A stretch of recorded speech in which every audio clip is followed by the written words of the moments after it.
আমি সবসময় বলি, দেশ এবং মানুষকে যারা ভালোবাসে তারা কখনো দেশ মানুষকে ছেড়ে পালিয়ে যেতে পারে না, তা তারা করেননি। বরঞ্চ মীর কাসিম আলী তাদের আরেক সহকর্মী, আমাদের প্রিয় সম্মানিত নেতা, কিন্তু আমেরিকায় ছিলেন।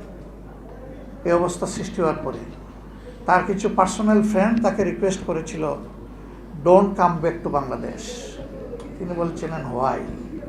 বলেছেন আপনি আসলে ওই আপনারও একই অবস্থা তারা করে ছাড়বে। তিনি বলছেন আমি ফেস করব, কারণ আমি জানি অভিযোগ মিথ্যা। আমার মৌত একবারই হবে, যেমন আমার জন্ম একবার হয়েছে। আমি তো দ্বিতীয়বার মরার কোনো সুযোগ পাবো না, যেহেতু দ্বিতীয় জীবন আমার হবে না। কাজেই মৃত্যুর তক্তায় দাঁড়িয়েও আমি বলে যাব অভিযোগ মিথ্যা, এবং আমি এটা ফেস করব। তিনি তো পালিয়ে যাওয়ার প্রশ্ন না, তিনি তো ছিলেনই বিদেশে ট্যুর উপলক্ষে, তিনি থাকতে পারতেন, কেউ তাকে ওই রকম ফিল করতো না। কিন্তু তিনিও মানুষকে, দেশকে ভালোবাসতেন। তার এই ইয়াকিন ছিল যে ইয়াকিনের প্রতিফলন তিনি ঘটিয়ে দুনিয়া থেকে বিদায় নিয়েছেন। এই সহকর্মীদেরকে আমরা ফেরত পাবো না, এটা ঠিক, কিন্তু তাদের স্মৃতি আমাদেরকে অনবরত স্মৃতি এবং শিক্ষা সঙ্গ দিয়ে যাবে ইনশাআল্লাহ। মৌলানা আব্দুস সুবহানরা কখনো হারিয়ে যান না,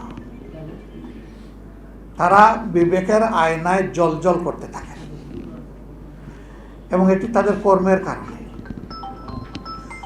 আল্লাহ আমাকে, আমার সহকর্মীদেরকে, রাজনীতির ময়দানে যারাই আছেন তাদেরকে আলোকিত এই জীবনগুলা থেকে শিক্ষা নেওয়ার তৌফিক দান করুন। আজকের সমাজে তার বড়ই প্রয়োজন।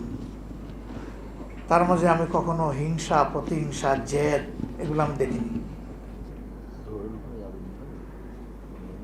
তার মতো একজন বিজ্ঞ প্রাজ্ঞ নেতা বিভিন্ন ফোরামে মত দিতেন, কিন্তু যখন তার মতের অপর পক্ষে গিয়ে অন্য মতটা শক্তিশালী হয়ে যেত, তিনি সবার আগে বলতেন আমার মত আমি উল্টো করলাম, এটাই আমার মত। এখন এই যে উদারতা, এই যে সাহসিকতা, এটা আমাদেরকে সঞ্চয় করতে হবে ইনশাআল্লাহ।